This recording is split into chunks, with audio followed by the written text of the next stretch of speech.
এটা কাজ শুভরাত্রি, একটু কাজ করে দেখে আসে। এটা ওল্ড কাজ করবো। এই যে এখান থেকে একটা আছে। হ্যাঁ এইখানে এই যে এইখানটা এইখানে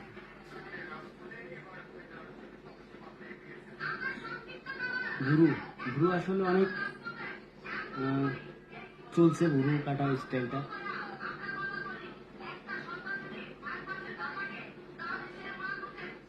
ঈদ তো একটু না কাটলে হবে না। হুম